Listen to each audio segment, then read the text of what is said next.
اپنے من میں ڈوب کر پا جا سراغ زندگی، تو اگر میرا نہیں بنتا نہ بن،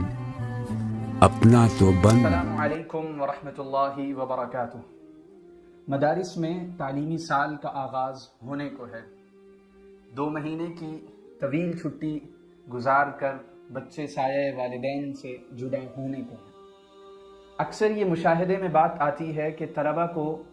جو مدرسے میں اپنا تعلیمی سفر کا آغاز کرتے ہیں، یہ معلوم نہیں ہوتا کہ یہاں پر ڈوز اور ڈونٹس کیا ہیں، یعنی کیا ہمیں کرنا ہے اور کن چیزوں سے ہمیں گریز کرنا ہے، یہ انہیں نہیں معلوم ہوتا۔ عموماً اس سے ایک خاص وقت تک غفلت رہتی ہے، جس کے نتیجے میں ہوتا یہ ہے کہ جب آنکھ کھلتی ہے تو مدرسے کے ماحول سے بیزاری ہونے لگتی ہے اور اپنے گزرے ہوئے وقت پر ایسا افسوس ہوتا ہے کہ من کرتا ہے کہ انگلیاں چبا لیں۔ تو انہی چیزوں کو پیش نظر رکھتے ہوئے ہم نے 10 ایسے پوائنٹس میں آپ کے سامنے چند ایسی باتیں رکھی ہیں جن کو اگر آپ اپنے اس تعلیمی سفر میں اختیار کر لیں تو انشاءاللہ یہ تعلیمی وقت گزرنے کے بعد آپ کو افسوس و حسرت نہیں ہوگی، بلکہ آپ کچھ ایسے بن کر اپنے گھر جائیں گے کہ آپ کو لگے گا کہ مدرسے نے واقعی کچھ ہمیں دیا ہے۔ یہ 10 پوائنٹس سید احمد انیس صاحب کی تحریر سے ماخوذ ہیں، اسے ہم اپنے الفاظ میں آپ کے سامنے رکھیں گے۔ یہ 10 وہ نکات ہیں، اگر آپ انہیں فالو کر لیتے ہیں تو گارنٹی کے ساتھ ہم آپ سے یہ وعدہ کر سکتے ہیں کہ آپ ضرور اپنے گرد و پیش کے ماحول میں ایک ایسے عالم بنیں گے اور ایک ایسے رہبر بن سکیں گے کہ جس کی زمانے کو ضرورت ہے، اور اگر خدا نخواستہ آپ نے ان 10 پوائنٹس کو فراموش کر دیا اور عملاً اس سے کوئی تعلق نہیں رکھا تو اس کے برعکس نتیجہ برآمد ہو سکتا ہے۔ تو شروع کرتے ہیں۔ سب سے پہلا پوائنٹ جو ہم آپ کے سامنے رکھنا چاہتے ہیں اور آپ سے امید کرتے ہیں کہ آپ اس پر سب سے پہلے توجہ کریں گے، وہ ہے تصحیح نیت۔ تحصیل علم سے پہلے، یعنی علم کو اٹین کرنے سے پہلے انسان کو اپنی انٹینشن کو ریکٹیفائی کر لینا چاہیے، اس کی تصحیح کر لینی چاہیے، احتساب کر لینا چاہیے کہ وہ کس غرض سے ایجوکیشن حاصل کرنے جا رہا ہے، وہ کون سا مقصد ہے جو اس کی نگاہوں کے سامنے ہے، اور کون سا وہ محرک ہے جس کی وجہ سے اس نے گھر بار کو چھوڑا، والدین کو چھوڑا، اور پھر مدرسے کے ایک تنگ باؤنڈری میں آ کر اس نے اپنا پورا سال لگایا۔ تو جب وہ اس مقصد کو تلاش کرے گا، اور اس کا مقصد یقیناً کیا ہونا چاہیے؟ اللہ کی رضا، اور اللہ کی رضا سب سے بڑی چیز ہے، وَرِضْوَانٌ مِّنَ اللَّهِ اکبر۔ تو اللہ کی خوشنودی، اللہ کی رضا اس کا سب سے پہلا مقصد اور سب سے آخری مقصد ہونا چاہیے۔ اگر اس کی رضا اگر اس کا مقصد اللہ کی رضا ہے تو یقین جانیے وہ بڑی سے بڑی قربانیاں پیش کر سکتا ہے، کیونکہ چیز جتنی بڑی ہوگی اس کے لیے قربانی دینا اتنا آسان ہوگا، اور چیز جتنی چھوٹی ہوگی اس کے لیے قربانی دینا اتنا مشکل ہوگا، اور اللہ کی رضا، اللہ کی خوشنودی بہت بڑی چیز ہے۔ لہٰذا علم کا سفر شروع کرنے سے پہلے ہم اپنی انٹینشنز کو دیکھ لیں، اپنی نیت کا جائزہ لے لیں۔ آیا ہم خطیب بننے کے لیے، انشاء پرداز بننے کے لیے، یا ماحول اپنے محلے کی مسجد میں وہاں کے ممبر کو سنبھالنے کے لیے یہ علم حاصل کر رہے ہیں، یا اس سے ہمارا مقصود اللہ کی خوشنودی ہے اور اللہ کے دین کی سربلندی اور انسانیت کو نفع پہنچانا ہے؟ ہمارا دوسرا پوائنٹ یہ ہے کہ جب آپ نے اپنی نیت کا جائزہ لے لیا اور اب آپ یکسوئی کے ساتھ مدرسے میں پہنچ گئے ہیں، تو اب آپ کو یہ 4 پروسیس ضرور فالو کرنے ہیں۔ پہلا پروسیس یہ ہے کہ آپ کو وقت پر کلاسز پہنچنا ہے۔ کلاس میں پہنچنے سے پہلے جو بھی ضروری لوازمات ہو سکتے ہیں وہ آپ کے ساتھ ہوں۔ کلاس میں اساتذہ کی بات کو غور سے سننا ہے، ساری توجہ اساتذہ کی بات کی طرف ہو، گویا آپ گوش بر آواز بن جائیں، آپ مجسم کان بن جائیں، پورا جسم آپ کا گویا اس سننے کے عمل میں شریک ہو جائے۔ یہ 2 کام ہونے کے بعد تیسرا کام آپ کو یہ کرنا ہے کہ اپنی غور و فکر کی صلاحیت اس پر لگانی ہے کہ استاد کیا کہہ رہے ہیں، اس سے کیا نتیجہ نکلتا ہے، اسے کس طرح امپلیمنٹ کرنا ہے، اور اسے کیا کیا نتائج برآمد ہو سکتے ہیں۔ اور چوتھی چیز جو بہت ضروری ہے وہ یہ کہ آپ نے جو کچھ کلاس میں پڑھا ہے اسے آپ رات میں عشاء بعد اپنے اس کلاس کے ساتھیوں کے ساتھ اس کا تکرار کریں، اس کا مذاکرہ کریں اور اسے اس طرح پختہ کریں۔ یہ 4 چیزیں، یعنی فرسٹ آپ کو کلاس ٹائم پر پہنچنا ہے، سیکنڈ آپ کو استاذ کی باتیں غور سے سنیے، تھرڈ آپ کو اس پر خود یعنی سیلف اسٹڈی کرنی ہے، اور فورتھ آپ کو گروپ اسٹڈی میں، مذاکرے میں اس کی تکرار کرنی ہے۔ جب آپ یہ کر لیں گے تو آپ کے علم میں پختگی، رسوخ اور مضبوطی اور قرار آ جائے گا۔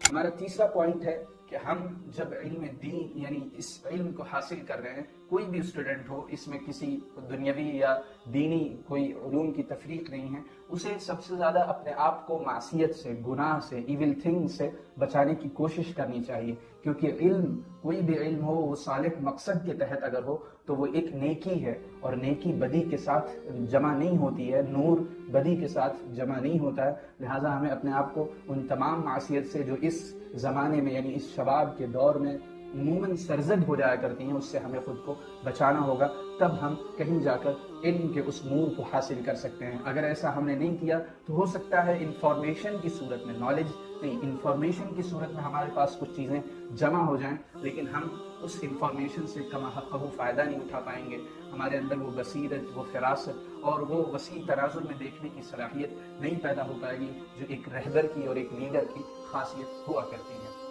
ہمارا چوتھا پوائنٹ یہ ہے کہ جب ہم سال کا آغاز کرتے ہیں تو یقیناً ہمیں کوئی روم ملتا ہے، کوئی ہال ملتا ہے جس میں ہم رہتے ہیں، تو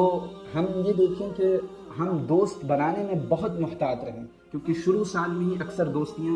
وجود لیتی ہیں اور یہی دوستیاں آخری سال تک چلتی ہیں۔ تو یہی وہ وقت ہے جہاں آپ خوردبین لگا کر یعنی اپنے آنکھوں پر لینس لگا کر آپ دیکھیں کہ مجھے کسے دوست بنانا ہے اور کسے دوست نہیں بنانا۔ دوست بنانے میں یہ اصول ہمیشہ سامنے رہنا چاہیے کہ جو دوست آپ کے مقصد تک آپ کے پہنچنے میں معاون ہو، جو دوست آپ کے مقصد کی حصول یابی میں معاون ہو، وہ آپ کا صحیح دوست ہے، اور جو دوست آپ کے ایم تک اور آپ کے گول کی اچیومنٹ میں رکاوٹ بنے کسی طور پر بھی، وہ آپ کو کینٹین لے جا رہا ہے، وہ آپ کو اساتذہ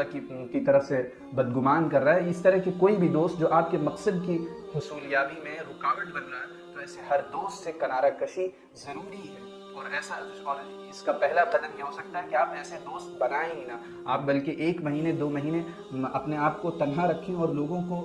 کا آبزرویشن یعنی اپنے ساتھیوں کو آبزرو کرتے رہیں کہ کون میرا دوست بننے لائق ہے اور کون ہے جسے میں دوست نہیں بنا سکتا، صرف اس وجہ سے کہ وہ میرے مقصد میں رکاوٹ بنے گا۔ آپ صلی اللہ علیہ وسلم کی حدیث بھی ہے، المرء علی دین خلیلہ فلینظر احدکم من یخاللہ، کہ آدمی اپنے دوست کے دین پر ہوتا ہے، لہٰذا اسے غور کر لینا چاہیے کہ وہ کس سے دوستی کر رہا ہے۔ لہٰذا اگر آپ پڑھنے لکھنے والے اور اچھے مزاج کے دوست بنائیں گے تو اس کا مطلب یہ ہے کہ آپ بھی پڑھنے پر آمادہ ہوں گے، آپ بھی اسی کے طرز اور اسی کی روش پر آگے چلیں گے۔ ہمارا 5واں پوائنٹ یہ ہے کہ ایک طالب علم جفاکش ہوتا ہے، عیش پسند نہیں ہوتا ہے، وہ اپنی راحت اور اپنی عیش کا سامان بس اتنا ہی کرتا ہے کہ اس کے مقصد میں کوئی اس سے خلل نہ پڑے۔ مدارس میں یقیناً سہولیات کم ہیں اور وہ گھر کا تعیش نہیں موجود ہے، لہٰذا اپنے آپ کو جفاکش بنانا ہوگا۔ اگر آپ کے سامنے آپ کا مقصد زندہ ہے اور آپ کا مقصد آپ کی ذات سے بڑا ہے، آپ کی شخصیت سے بڑا ہے، تو آپ کے لیے یہ چھوٹی چھوٹی مصیبتیں، لائٹ کا نہ ہونا یا ہو سکتا ہے بعض دفعہ اتنے اچھے ٹیسٹ کا کھانے کا نہ ملنا، یہ چیزیں کوئی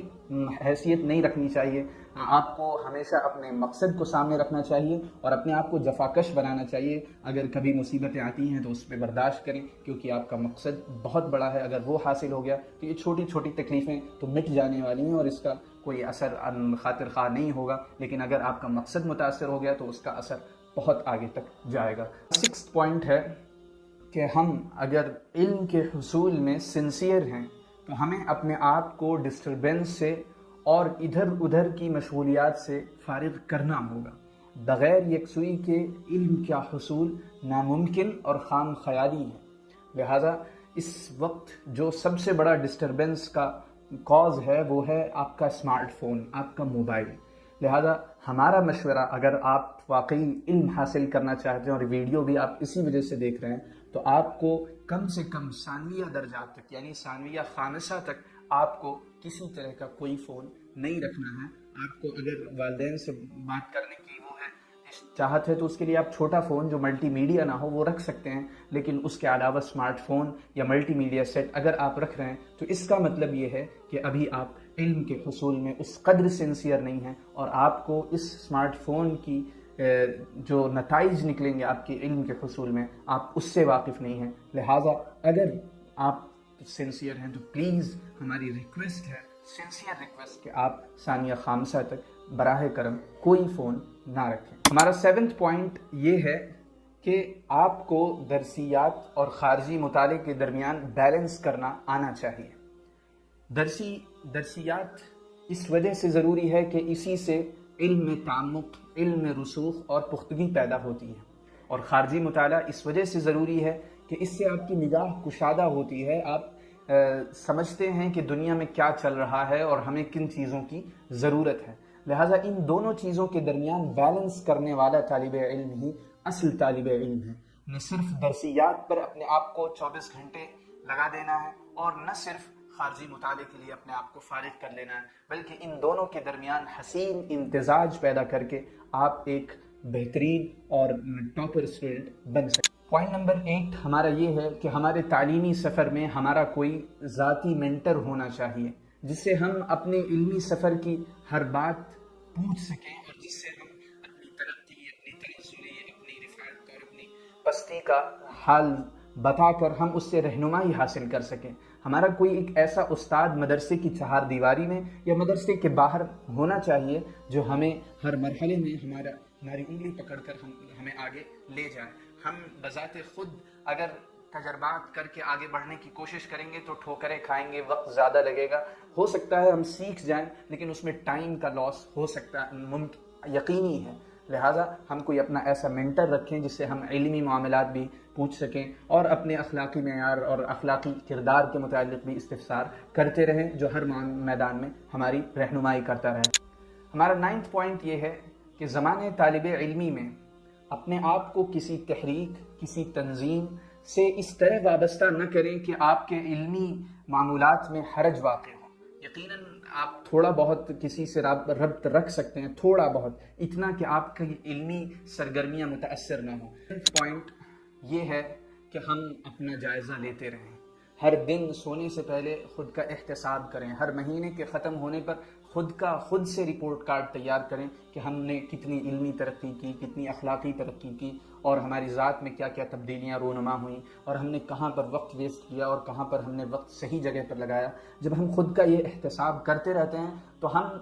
بڑے وقفے تک غفلت کا شکار نہیں ہو پاتے۔ ہو سکتا ہے بیچ میں کبھی غفلت کا شکار ہو جائیں، لیکن جب یہ احتساب کا عمل ہم کرتے رہتے ہیں تو ہم ایک بڑے وقت کی غفلت سے محفوظ رہتے ہیں۔ لہٰذا خود احتسابی کرتے رہیں، خود کی جانچ کرتے رہیں اور خود کے علمی معیار کو پرکھتے رہیں۔ انشاءاللہ اگر یہ تمام باتیں آپ فالو کریں گے تو اللہ کی ذات سے 100% امید ہے کہ وہ آپ سے کوئی نہ کوئی خیر کا کام اس دنیا میں انسانیت کے نفع کے لیے ضرور لے گا۔ امید کرتے ہیں یہ ویڈیو آپ کو پسند آئی، اگر پسند آئی تو اسے اپنے دوسرے مدارس کے طلباء کے ساتھ شیئر کریں تاکہ وہ بھی ان تمام باتوں سے استفادہ کر سکیں۔ والسلام۔